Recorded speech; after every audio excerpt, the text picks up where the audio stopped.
Thanks for coming out. Our panelists, come on down, guys. Jim, where are you? Are you here? Here we are. Jim, Sparky, Jenkins, come on down, guys. I'm Brett Shipp with Channel 8 News. Actually, the best person to host this is not here, is my dad, who we got to see, although we didn't see Brett Shipp, who was interviewing the Beatles that you saw, and what was left out, they just about hit the best line of the entire interview. My dad was asking, the worst questions in the history of television journalism.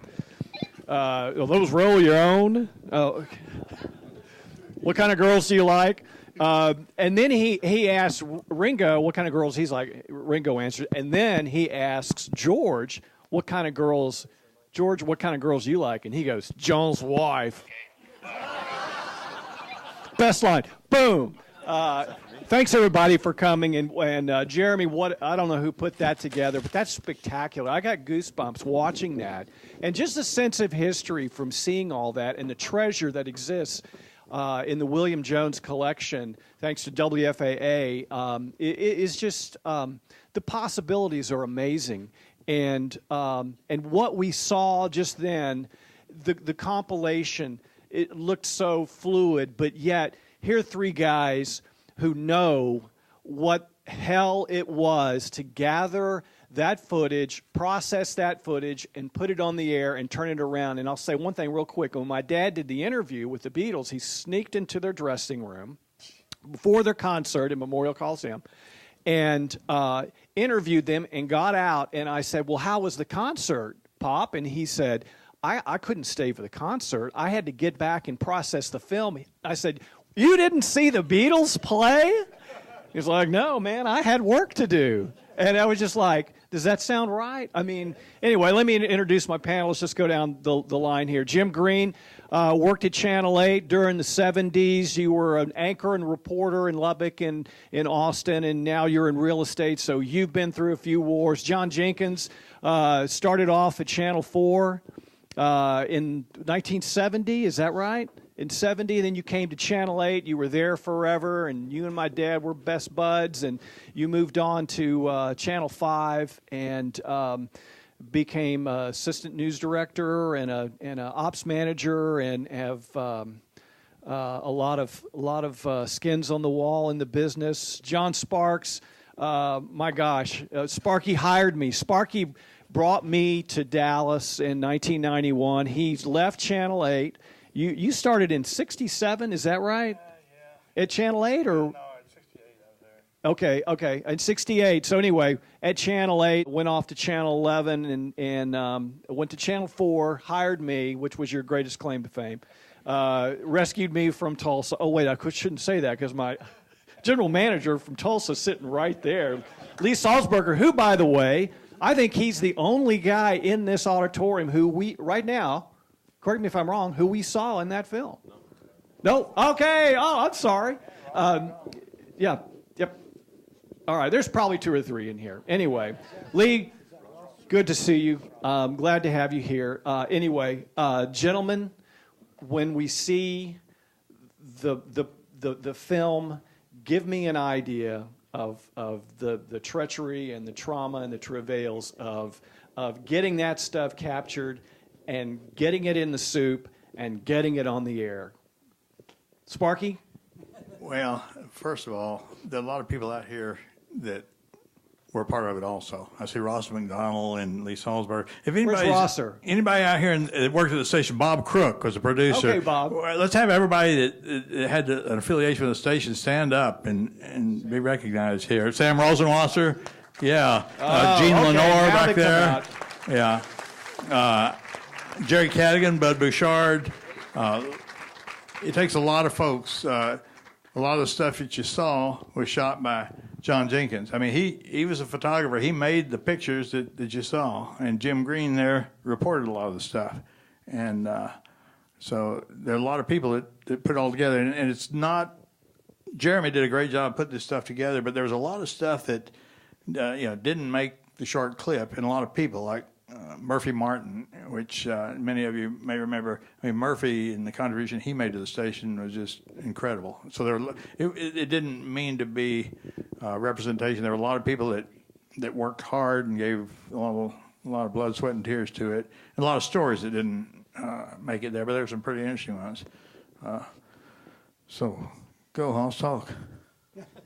So, do you want to talk a little bit about how things were filmed back in those days? The kind of camera and the process, he was in getting house. it to the lab. He was inside. Yeah, I was inside. Jenkins knows how to shoot. Yeah, so. that's why I'm asking you, because you were there. We used cameras that were, what was that guy's name? Gordon Yoder, the Yoder conversion. For the Bach-Oricon. It was basically a box with a lens on it, and about 200 pounds of stuff to make it work. We also used, let me see, if I remember, we used a Bell and Howell. Bell and Howell, you wound it with your hand. Yeah. And that was a silent camera. I came in when they had the Scoop-It. Yeah. Canon A little scoop. battery on it. You didn't have to wind it anymore. Yeah, and it had the automatic iris, and it was Didn't need the light meter. right. That's right. Yeah, exactly, and it was great. But basically, you shot everything. Shipp was, hey, Hoss, did you get the body coming out the water? Did you get me some flames? Understanding Brett Shipp was half of the job because he would. Amen. Did you Aggie goggle over and catch that son of a bitch doing that? Huh? What? Yeah, he was one of a kind. But watching that film takes me back to it. It covers time. I worked with Rosser. I remember when you left, and it was like sanity left with you because you were Bert's alter ego. Because Travis was just there. Well, I mean, Travis was just. He made a major contribution. Oh, I mean, there's no of course, question about of it. course. He was He's a talking great, about great the- journalist. The news director. News director, Yeah. Travis Lynn, yeah. But it was, if you really look at it from photographic status, it was awful. Hey, walk us through the process. You go out. Okay, like I said, Bert shot the Beatles interview, and he hightailed it back to because he's had to do with one of these. How was that? 300 feet? 400 foot. 400 feet. Yeah. Okay. It takes 100 feet of film is about 2.5 minutes. 3.5. 3.5. Excuse me. You shot it. You know. 3.5. But it takes about half an hour to go through the processor just to get it processed. And that's if Robert Watkins or Wayne Hogan got the chemicals mixed right. Right. Yeah. If they didn't, they got to call Johnny. I mean, it. But by the time you got back to the station, from the time that it was ready for air, how long would that take? Well, it depends on if you had a regular process or if you pushed it. And there were different processors could make things work. Wayne Hogan was slow. Well, no, he was, but you needed at least 45 minutes. But there were times when Wait, 45 minutes to do what? once you brought it in and you put it in somebody's hand, you had about 45 minutes. But what about the process editing the process? Yeah, after Well, you get it, then you got to just- go chop it up, and you you got have to to listen to process it your. first. If you didn't record your sound bites on a tape recorder, so you could, and then even if you did, you didn't know if that was the part that the shooter got captured on the film. Well, then you get that down there, and then you get to Shyla, and she'd chop it up. Go ahead, Jim. Yeah, I worked in the Fort Worth Bureau most of the time, and we had to have our film into the station in Dallas by 3 o'clock. Put it on the bus. Put it on the bus in a bag like that. Sometimes, Yeah, you had a bus, Texas Motor Coaches from Fort Worth, and Greyhound every half Wait. hour. Oh, it says urgent, so that really pushed the bus down the turnpike. Well, you give it to the bus driver, and if you didn't get somebody over there to pick it up from the bus driver, it made a round trip back to Fort Worth. Seriously, it happened all the time. And it was a non-stop bus, and it could get lost. Yeah, all you had to do is go down the turnpike, but it get lost. Go say it, Jim. well, a lot of times we had to drive the film because the stories were a little later than they should be. So one of the toll roads, one of the two in Dallas were in Dallas area, there was between Fort Worth and Dallas, which used to be I-20, but then we call it the Turnpike because we got charged every time we drove. I-30. I-30. Yeah, they changed numbers all the time. It's I-30 now, but yes. Yeah, you're right. You're right. Yeah.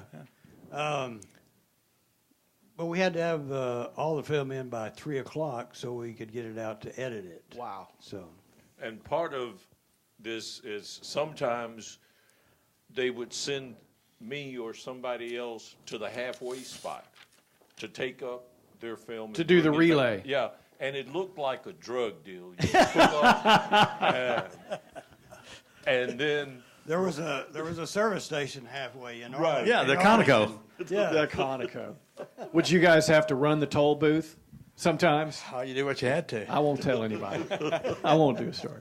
So I got to tell you guys, I grew up in Philadelphia, and when I was in college, my job in the summer was to be a motorcycle guy to go out to the location where things were, and I had an Action News thing on my motorcycle, so I could dodge through traffic and get it back faster than the guys, because I was a motorcycle courier.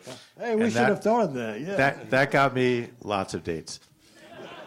All right, Sparky, you brought something really interesting when you showed it to me. I couldn't believe it. It's a one-page narrative with somebody getting their butt chewed out because of all the mistakes that were made and the logistical nightmare. And just give us a little hint of set it up what this is in general terms, and then read it. Well, we had a disaster one night, evidently. I found this in the attic. I got a bunch of junk in my attic with all this kind of stuff, but they had a disaster, and evidently none of the film made the broadcast. And so this was written to Bert and Travis concerning the events of the night of Tuesday, June 13th. Now, I don't know what year it was, it doesn't say, but June 13th was a day that will live in infamy in somebody's mind. This is the way it was. We expected the following to occur. No new film from San Antonio from Jerry Taft. A shipment of film from Galveston from Phil Reynolds to arrive via Texas International Air Freight at 7:18 p.m. Vic Doobie to shoot the Cotton Bowl Explo rally and be back in the house with film at 9 p.m. No later than that was specified. Now remember, the news goes on at 10. Baseball film from Bill Turner at Arlington Stadium also to arrive no later than 9 p.m. So, when Robert Watkins went to Love Field to pick up the Galveston footage, we learned the plane had been delayed or some other reason, but our film would not arrive until 8:18 p.m. Remember, 30 minutes for 2.5 minutes to go through the processor, and 8:18 out at Love Field to get back down to the station and get in the soup. At about 7:45, Taft called with news that we would get 800 feet of fresh footage of San Antonio. 7:45. He gave us detailed instructions on putting together a stand-up with actualities. The film was to be arriving at 8:35 p.m., be hand-carried to the station by Southwest Airlines. Watkins picked up the Galveston footage, 600 feet, and arrived back at 8:55 p.m. He got an hour and 5 minutes to get to the 10 o'clock news and hadn't even gone to the soup yet. San Antonio footage had not arrived. We also had not heard from Doobie. Shortly after Watkins arrived, Turner arrived with the baseball film. Realizing full well that it could be nearly impossible to bury all these stories in the newscast without gutting it, I decided to take selected sound bites from the Galveston and San Antonio footage. I don't know who I is. I don't know who wrote this thing. Yeah, probably a producer. It was not yours truly. I'd have remembered that night. And forget... Did you write this, Lee? Oh, and forget the stand-ups and the company B-roll. Anyway, so you got a reel of Grover. That must have been old Hank Grover. Actuality told Watkins to process only it for 10 o'clock. I asked him to crank up the machine and begin processing Hank Grover and the baseball footage at 9:05 p.m. At 9:25 p.m., the San Antonio footage arrived. I pulled a roll of footage of Mrs. Johnson and Roy Orr and took it upstairs for processing in a drop-in. Just then, Doobie showed up with 300 feet of footage from the Expo rally. Watkins, I assume, dropped both pieces in at the same time. He also jacked up the machine so it was processing as fast as possible. I don't have page 2 of this thing. So what's the takeaway from this? Well, somebody was CYA. I mean, somebody's writing this thing to cover their butt about why we didn't have any footage on the 10 o'clock news. They're blaming it on the processor. I think the 10 o'clock news was a fiasco that night. Well, I think it was. That's why Robert Watkins became a haberdasher. I vividly remember back in the, I don't want to say early to mid 60s, Channel 5, correct me if I'm wrong here, but Channel 5 was the Texas News. Do y'all remember that? Yep. And the Texas News yeah. was 15 minutes of just news reel, right? Like in the old movie theaters. Like a movie theater. Now, in this, in our age, I'd say they were just mailing it in, but was Channel 5 just behind the game doing that, or were they ahead of the game, or what was that all about? They went downhill after your daddy left them and came to work for Channel 8. That's what I wanted to hear. I was fishing for that. Boom. Go ahead, Jim. We had kind of an. We were the first station to do 1 hour news at 6 and 1 hour news at 10. And we got our butts kicked in the ratings after that, too. No.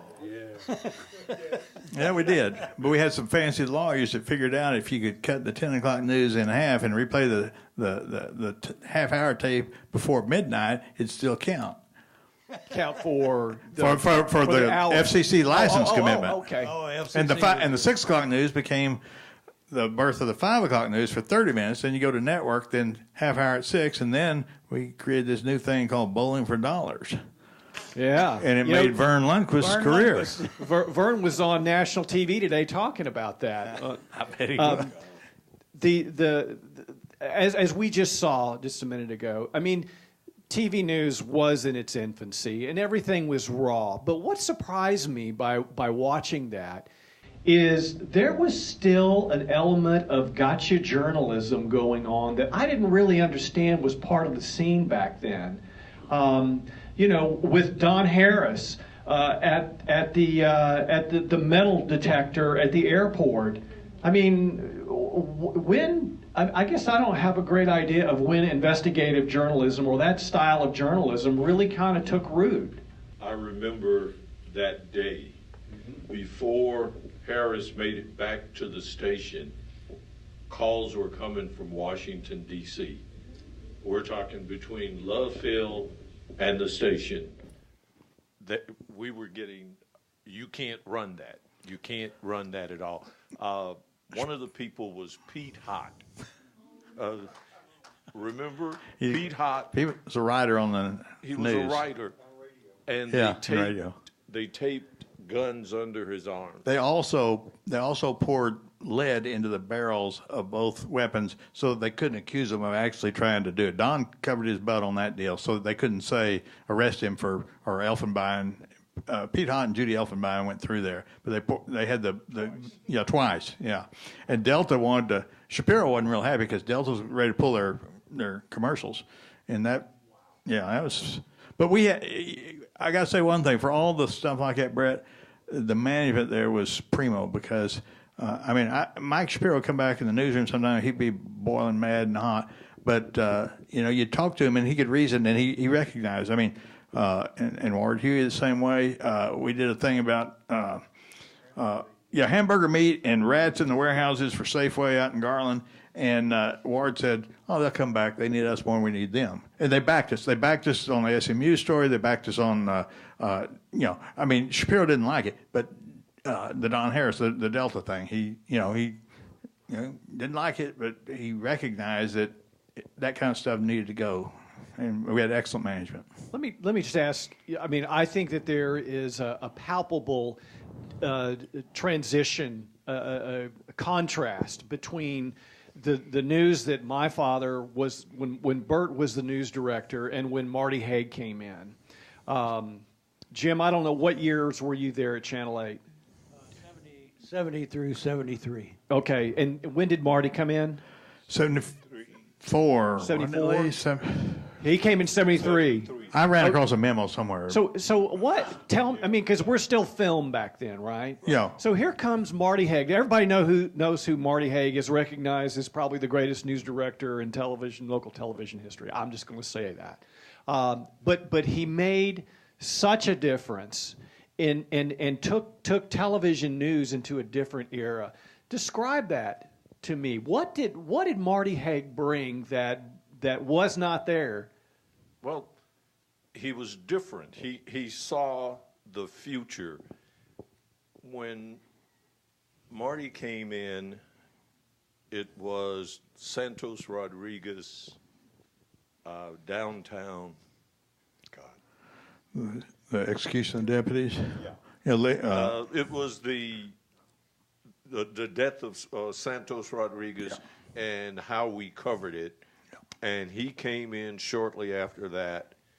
In fact, I was on vacation, and when I came back, he said, "We will never look like that again." And he started hiring different people. He knew the future was different. At that time, there was one station that had gone all ENG, and it was in, I believe, St. Louis. And it was all ENG cameras. And he brought in David Goldberg, who one day we were shooting film, and the next thing we knew, bam, we had videotape. We started integrating film and tape, and then we went full tape in February of 1977. Tell me about that transition, because I think that's fascinating. I mean, you're going from one era to, the space age overnight. I mean, what was that transition like? It's like going from riding a horse to driving a car. It was that drastic because everything was based on time and film. And with videotape, you were getting closer to immediacy. You were getting you cut out the drive. You cut out time. The film processor. You didn't have to worry about that anymore. Time. You got closer to time, and to being in real time. But it was different because some of us were really just getting the hang of film. Seriously. And like your dad was a film guy. Sure. And we didn't want film was just, it was different. And I think we had one film camera, and that was, he just died. The Airflex? Airflex. We had an Airflex somewhere in there.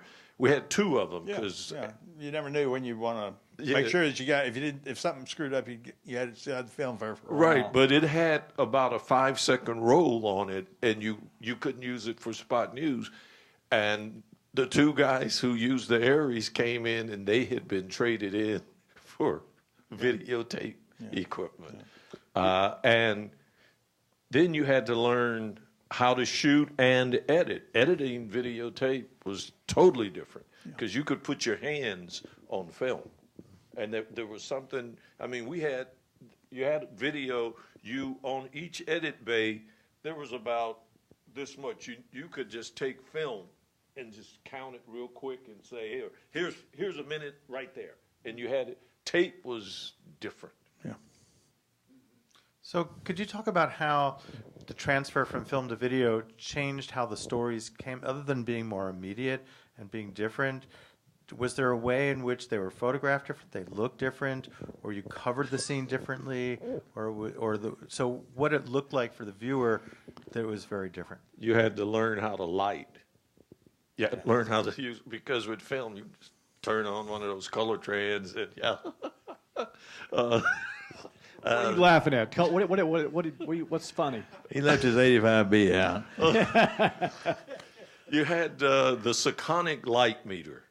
I mean, I was begging for a light meter, and they gave me this little bitty $39 light meter. Now they cost $200. Well, they would say, well, you don't need that. If it's 5 o'clock, it's F4. But lighting, you could almost eyeball it on film.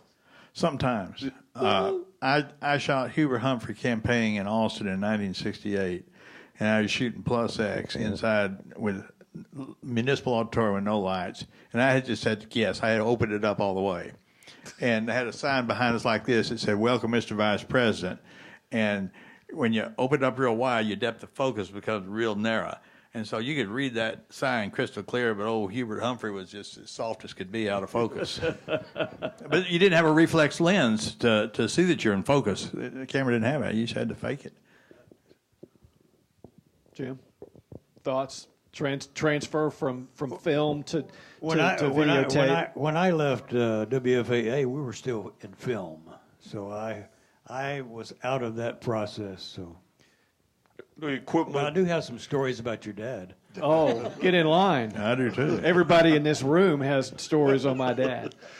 Your dad, one time, we were sitting on the assignments desk together, and first of all, Marty tried to run us both off, and he put us on a nighttime desk. So we're sitting there, and he said, Hoss, our stock is so low you can't give it away. And I said, yeah, Bert, but we're good. And he said, yeah, and I got something else too. And he pulled out his billfold, and he says, you ain't going to see too many of these. And it was a blank check signed on the personal account of Mike Shapiro.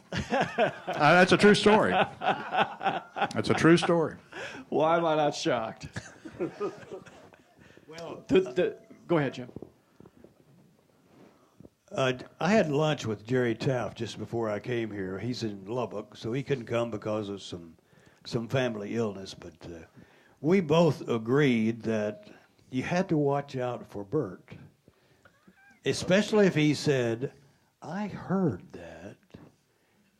Especially if he's already given you an assignment for a story. Yeah. Like one time I was going to a Merle Haggard meet and greet, and Bert said, I heard that he had a lot of fights in prison. You ask him about his fights. I didn't. Yeah. But you always knew, if you ever heard that line from Brett Shipp, I heard that, you knew you were in for a shot. Well, he tried to get you to think differently about the stories you were doing. And that was one of his methods. One of his in his book, one of his everybody's favorite stories was the time that he was late showing up to a floater in the Trinity River, and he gets there, and as soon as he pulls up, he sees the other two stations driving away, and the guy's firing up the meat wagon to leave, and he's like, whoa, I'm going to get fired if I don't get a shot of you guys retrieving the body out of the river. And they're like, well, Bert. And he says, put his arm around, what was the name of the guy? Anyway, he knew the driver of the meat wagon and said, do me a favor and toss the body back in. And then pull him out. He's dead. Who's going to know? They knew my dad. I'm sure he bought him lunch or a beer, and they threw the body back in, and it started to get away from them. And so they're scrambling to get the body back out, and my dad got his shot, and he kept his job, but it was a different, no, I mean, does anybody remember that level of crudeness and pioneering in the industry? I mean, it just seems like things would go on in the 60s and early 70s that we would never consider doing. There's a different relationship between the newsmakers and the people that covered it, and it was a lot personal. Vic Doobie I was talking to him. He's moved back in the area, and he shot a lot of this stuff. But many of you remember the Cullen Davis murder trial, and Cullen was a rich guy in Fort Worth, and Vic would cover that trial every day. And every day it's the same stuff. I mean, you get Cullen walking in, you get the racehorse and the attorneys and all. And Cullen would turn to Vic and say, Vic, why do you shoot my picture every day? And Vic said, well, Cullen, if you just wear the same suit every day, you wouldn't have to. We'd just use the film over again. But there was a rapport between the people. It was not controlled, and it was, I think, more like when you say. Well, there was a time that you could walk into the police station and walk up to the chief's office. You could walk all through PD down on Harwood at City Hall, and you had access everywhere. County commissioners, no problem. You knew everybody on a first-name basis. They knew you. That's right. That's right. They knew you. And your dad was the greatest at cultivating relationships, and we learned from him. Your dad knew everybody in town, and we learned that we better learn everybody in town too, and cultivate a relationship with them, because you never knew when you're gonna. And it wasn't like you were getting special favors or anything, but you treated people like people ought to be treated, and they treated you right. Trammell Crow. I saw Trammell Crow punch Byron Harris one night. Byron was trying to interview him, and he was hiding from him, and he went into the restroom at the Anatole Hotel, and Byron says, we'll wait on him. And we waited, and he finally came out, and Byron said hello and shook his hand, and Byron held his hand. And they were going at it, and he did the interview with him. And one of the things people used to do is he looked at him and he said, "You tell Shipp I said hello," which meant that Bert was going to hear Full about rank. this. Oh, yeah. And Byron, I heard Byron go, and I looked, and he had sucker punched him. Wow. And Byron, I said, like, what are you going to do? He says, I got the interview. And the interview was never used. It was never used. We saw a cast of characters, and be thinking whoever wants to ask a question, I'll run the mic up to you, and I'll do that in just a second, but I want to cover a couple other things. Some of the cast of characters you saw up there, you still roll with Taft. Guy had an amazing set of pipes, I'll say. Does he still? He does. He does. Sounds the same. Yeah. Wow. But Bill O'Reilly, just real quick, the cast of characters and the talent, the amazing talent that you guys saw coming through the doors at Channel 8 over the years. Just tell me who sticks out in your mind as being the consummate professional? Don Harris. Tell me. Yes. Why? He was just brilliant. I mean, and the way he handled himself in stories and interviews, he was just who I wanted to emulate. He could ask the tough question, get the guy to answer the question he did not want to answer, and then leave the guy smiling. He had an incredible way of dealing with people. He and Judge Lou Sterrett, used to be on the morning show, and Don would ask him this. They'd play this game, and Lou Sterrett would try to insult Don by not calling him Don, and said, "Well, Dan," and and then Don would, without cracking a smile, would come back and say, "Well, yeah, but Judge Stewart," and the guy's name was Judge Sterrett. They play, but he could get the answers out of him. And Jim's exactly right about that. But there were a lot of good people there. I think the biggest plus for Channel 8 has always been the people you don't see. Yeah, I was going to say. The people in the background that you never see. Don Easterling. There were people who could make crap look good. There were days. I remember one day when one of the film machines was down, and we had to run every story in the newscast external, which meant that you had to take them up one at a time. And we made it through. People were sweating. It was awful.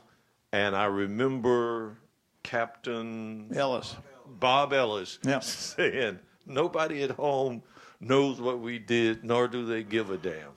And nobody noticed. Yeah, Bill Sandifer was the projections, and I was producing, and the cart machine had gotten jammed, and it had two cart machines, one with the news stories, one with the commercials. So Sandifer, his nickname was Rocky, took the news carts and put them over there, and he'd reach up there because the machine locked, and he just grabbed one, and I'd be on the headset and say, "What you got, Rocky?" He said, "Page 4." So I'd tell Tracy in the earpiece, I said, "Page 4." And the order of the stories made it's whatever Rocky could pull out of that machine. And John's right. Nobody at home knew. It was a clean broadcast, and they might wonder why you led with some feature or whatever, but that kind of stuff happened. But the unsung heroes.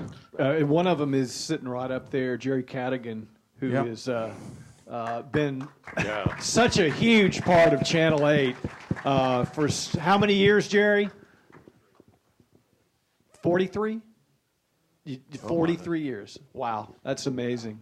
Don't ever retire. We're sunk without you. Okay, deal. You can't go before I do. Can I ask a question? Go ahead.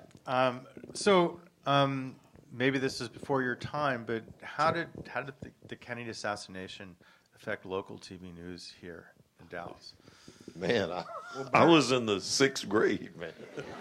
So did you watch it on TV? I mean, but it certainly changed the way we thought about news, and certainly being here and having a national presence because the stuff originated from here. The biggest thing to come out of that as I recollect, as a kid and an adult, was the first time you ever saw instant replay.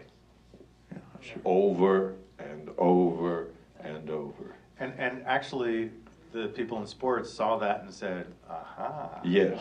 We Well, have exactly. something Yeah. here. And there are those who said that my father did the first live shot in TV history when he ran breathlessly into the newsroom and regurgitated what he had just experienced, which was a life-altering event. And at the moment, Kennedy had not been declared dead yet. Mm-hmm. So, the things that happened to get the news into the station, because there weren't live shots in the field, and to get the news back to the station, to process the film, and have the Secret Service come into your front door and say, process this, which turned out to be the Zapruder film, and my dad said, you don't want to process that here. And they said, you process that here. And he goes, no, you need to take it to Kodak down on Mockingbird Lane, or you're going to lose whatever you have in that camera. And I think we know what that would have. Yeah.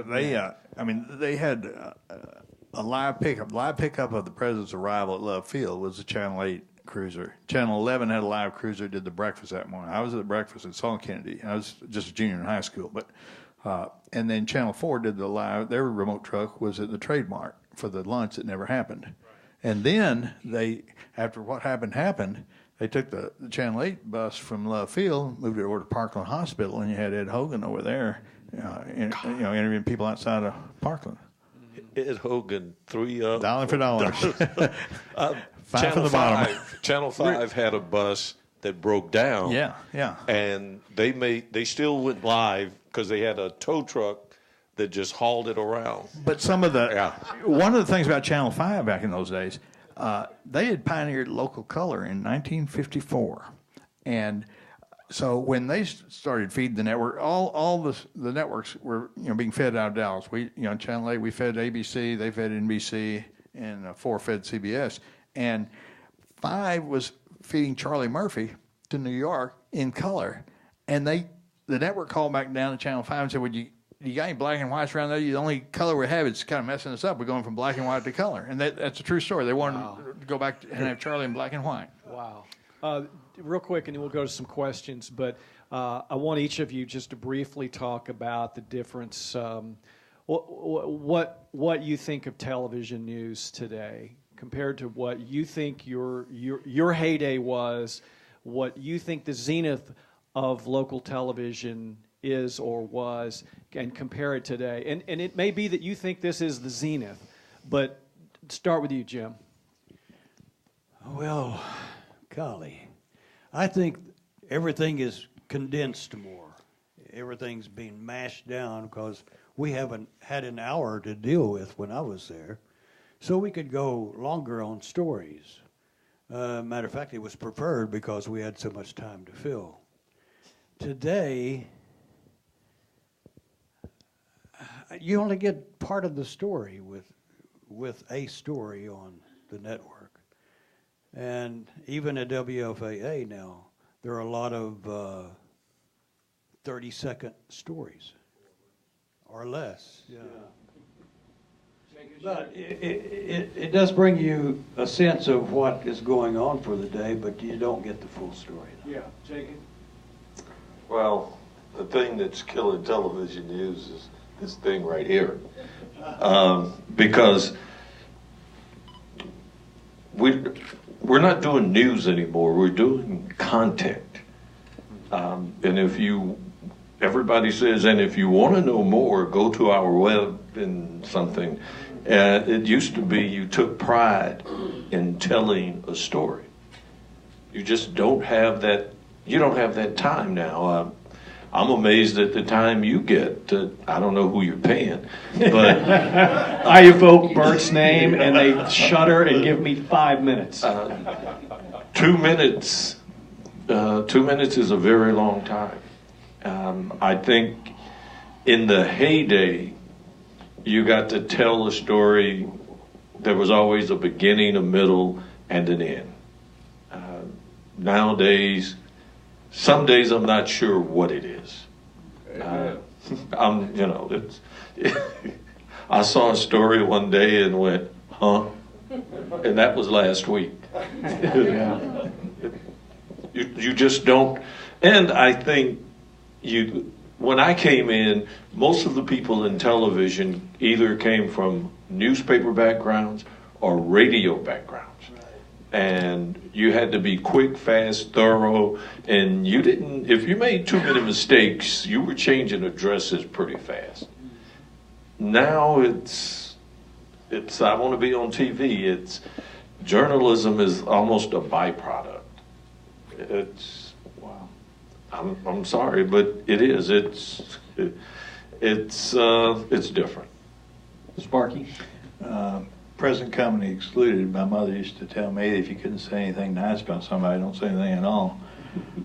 I don't watch much of it anymore. Yeah. I still keep up. I read New York Times, Dallas News, stuff, Associated Press. But Jenkins and I were talking when we watched this. Some things hadn't changed. I mean, you saw the Klan people. You saw the Taft interviewing the guy about the boycott. Wasn't saying what Jerry wanted him to say, and I mean, there's some things just hadn't changed, and it seemed like we hadn't learned anything in all that amount of time. But anyway, it's certainly different. Yeah. Okay. Take some questions. Anybody right off the bat? Yes. I'm retiring soon. So just yesterday, I just volunteered online to be part of the project that we're screening the footage from the archives. And I wonder, I don't even know how that works yet. And I wonder if you might tell me something, if you know something about that project and how it's working. Jeremy Sprackler could probably tell you. He's the archivist over at SMU. I'll tell you one thing, he's doing a great job, needs a lot of help, and needs a lot of money to keep this project going, and I hope they come up with it. So, as I said, everything is just dates on a can. So what we're trying to do is we're making everything available online so that we can give it to people like Mark, who I responded to your email yesterday. And they will identify everything on there. They will go through, we're giving it to the Norwich Library on campus, and they're making it available. You will sign up and look at the footage and just say what you see. The problem that we're having is that there'll be a story and we don't have the voiceover, we don't have a full broadcast, and it'll be a city council and they'll say, I don't agree that he did that and we don't know what the context is. And we need that in order to build that database to make it useful for documentarians and researchers and things like that. So that's how it will work. You will put everything into a spreadsheet and that will be made into a searchable database. So is it you're sending a full story, a 2-minute or a 3-minute piece? Or? We send the roll. So like this. They got footage. They got film footage, and some of it, the anchor in the studio might have been Bob Gooding or Murphy Martin back then would read copy on a script. I've got a couple of scripts from 10 o'clock news and 6 o'clock news that I produced back then. And if the anchor read the story, the words are on the script. But the problem is that they're not all the scripts are no longer around. They didn't record the entire newscast, so all you have are these film segments from the newscast. Some of them were what we called reporter packages, and they had the reporter's voice track on it. And if you have that, you can marry the A-roll and the B-roll if you knew how to put it together. And that's part of what you'll probably be doing is trying to interpret some of that stuff. But it's a real arduous task. Right, so this is what the film looks like inside. You can see a lot of the separations with slugs. This is actually the one that had the Rangers report that Jim did from the opening day of the Rangers. So that has 15, 20 minutes on it. And it's just different stories and some of the A-roll and B-roll, and they're not spliced together. So there may be some A-roll from that Ranger story, and then 10 minutes later is B-roll from the same story. And it's trying to identify and make sure that those parts get made it together. So how many people are currently participating? We have about 15, I would say 15. But we need more. We have about 2,000 hours worth of footage to go through. And could you tell everybody here how to sign up? Sure. I've got cards. I can hand them out at the door. We've got some other information about the collection and everything, and we can just send me an email and we'll get you signed up. Lee? I want to acknowledge the panel and for a very specific comment that they made. because I think in response to your question, sir, it is the significant difference between yesterday and today. They commented specifically about the management of Channel 8. And if you think historically about that, what you have is Mike Shapiro, who hired Ward Huey, who hired Marty Haig. That's a significant triumvirate that made a whale of a difference. That's the first point. The second point is, the second point that I really want to make is the difference, once again, between yesterday and today, and that is that station was locally owned. And today, that's not the way things are operating in this particular market and in most markets. Yeah. Big difference. Great point. Another question? Yes, right here. Now, let me, first, I just want to add something. You're talking about the shipping the film from Fort Worth to Dallas. Before the system you talked about, the photographer would take the film out to the turnpike gate and ask somebody who was getting ready to pay their toll, would you please take this film over to the other, and somebody in Dallas will meet you and pick that film up. And that went on for years, and it always worked except one time that I know of that the film disappeared. And all the rest of the time, it was there and ready. They picked it up and it was ready to go. We did the same thing from Austin. When I was covering stuff in Austin, I went out to the Austin airport with film at noon. We had to be out there about noon because the last flight that would make it in time for the processing for the 6 o'clock news would leave like, I don't know, 12:30 or 1 o'clock. So we'd go out there and find somebody standing in line at the Braniff ticket counter and ask them, here, would you take this with you? And when you come off the plane, somebody will meet you there from Channel 8 and take it. And they always did, except one time. This was shortly after you saw talking about the hijackings. Those had just started. And I asked a guy if he would take the film. And he said, no, I won't. And so I went on and asked somebody else, and they said, yeah, we'll take it. But he went to the pilot and said, hey, there's a guy out here giving packages to people. And so after we give it to them, then the obligatory thing was to go into the coffee shop and have a cheeseburger. And over the loudspeaker at the Austin airport, I hear Rosser McDonald come to the Braniff counter. So I get up and go over there, and here's the pilot with his hands shaking, holding my film, and saying, oh, I recognize you. Okay, well, all right, we'll take it. But he said, don't ever give it to somebody. Bring it to us, the crew, if you want to. And so it got there after all. And after that, Braniff started charging $25 per package. They did. And made a lot of money on it. That was Rosser McDonald who was.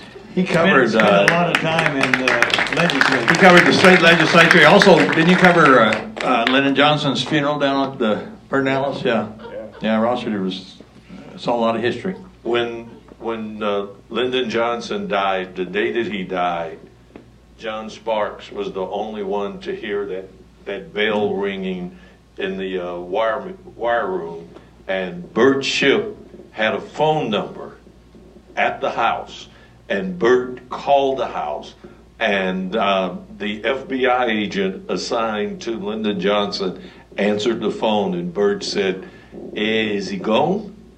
And who the hell is this? We're not ready to release that yet. Yeah. This is Shipp. Yeah, it's true. And we got it on the air first. Yeah. Back. Go ahead, I'm sorry. I stayed at the Sheraton Crest Hotel. Yeah, on First Street. In and out of Austin. And when Johnson died, a couple of days later, my day off was Monday. I was on the weekend anchor, so Monday was my day off. I got a call from the guy at the Sheraton Crest saying, hey, do you need some rooms here? They're putting Lyndon B. Johnson's body in state out here at the library. And I said, nobody knew that. And I said, oh, well, okay, yeah, save me 3 rooms. Yeah, he did, and we were there, they were there. All right, last question. Yeah, back here, actually 2 quick ones. Brett referenced Bill O'Reilly earlier doing interviewing Jeff Dunham, I think, at a very early age, but he was not known as, well, he had a stormy tenure at Channel 8, according to people I talked to. I wonder if any of you guys have any first-hand impressions or memories. And the other thing was consultants. They get a lot of bad raps, but they did, I guess, put Tracy and Iola together with the so-called galvanic skin test. Was that really the first big role you guys remember that consultants played and how a newsroom was run? No, McHugh Hoffman was the consultant before ERA. And when they come down, they tell Salzberger, if you guys would do everything like WCCO in Minneapolis, you'd be number 1. And they go to Minneapolis at WCCO and they say, you know, if you guys do everything that FAA in Dallas does, you'll be number 1. Well, one of the days, Salzberg said, let's call up and talk to the guys at CCO. And so we started talking to each other, found they were just, you know, bouncing us back and forth off each other. And so we got rid of them, got new consultants. Bill O'Reilly. Yeah. I shot his first story. Dallas Blackhawks. Oh, Fair Park, the Irish Flash. Oh, my God. I produced this. You tell me your part, I'll tell you mine. We went to Fair Park, Dallas Blackhawks, and I said, you know, what's the story? What's the story? Well, I'm going to skate against their goalie. You're going to do what? I'm going to come out and do this thing where I skate and I'm going to score on the goalie. You're kidding me. Or words to that effect. And he said, yeah. I said, okay. And their goalie was the number 1 goalie that year. And he got out and warmed up. And I think he tried it 3 or 4 times and didn't even come close. And it was embarrassing. And we came back and he cut a story on it and he went to Vern Lundquist. It said, it's a 1:30 piece if you want to run it in news. And Lundquist just looked at it. I can pick it up from there because I was in the control room. The newscast was an hour, Ed, and from 6 to 7. And so because that film got in late, I wouldn't get to approve the copy of the story or even see anything. I was already in the control room trying to, you know, hoping to heck it'd get there in time because I had some backup tape from the network to run in to fill out the broadcast. And so, unfortunately, the Bill O'Reilly story made it that day. And so here's this story about Bill O'Reilly being the Irish Flash. And I thought, what in the world is this? So after the newscast, it was the last story on the newscast. And I'd go down and Marty and I'd have a post-mortem. And we'd talk about what went right and what went wrong in the broadcast to talk about what we'd do for the next day, you know, make it better. And I said, Chief, where'd you get this guy? I said, you know, we do content, you know, we're not the story. And he kind of straight, well, let's give him a chance. And we gave him a chance, all right. And then one night, Tracy Rowlett decked him in the newsroom. I got between them that day, and whoa, he was not well liked. That's putting it mildly. A different kind of journalist. Do you have any other questions? Brett had another engagement. He had to leave. Do you have any other? No, do you have any other questions? No, I get to hear their stories all the time. Hopefully Jenkins will come up and tell me some, but John and Jim get to do that a lot. We do have a couple of people who have worked on the identification project. Jim Ewing is here. So if anybody is interested in helping out with that, my wife Jessica in the turtleneck there, she's got my cards. Please take one. If you got any questions about the archive, any of the film that we do, they can handle all of the questions about what happened back then, and I can answer the questions about how the film is now. Thank you for putting this together, Jeremy, and thank everybody for coming and putting up with a bunch of old war stories. Lee Salzberger told me before he went to sales, one day I came in bitching about something and he looked at me and said, quit being stupid. Great advice. I think that's great life advice, and I think we should just end it there. Quit being stupid. Yeah, and for the man who asked about helping with this project, I volunteer 1 day a week, and we call on John Sparks quite a bit, and we'll probably be calling on you, Jenkins. Thank you guys so much for coming. Thank you.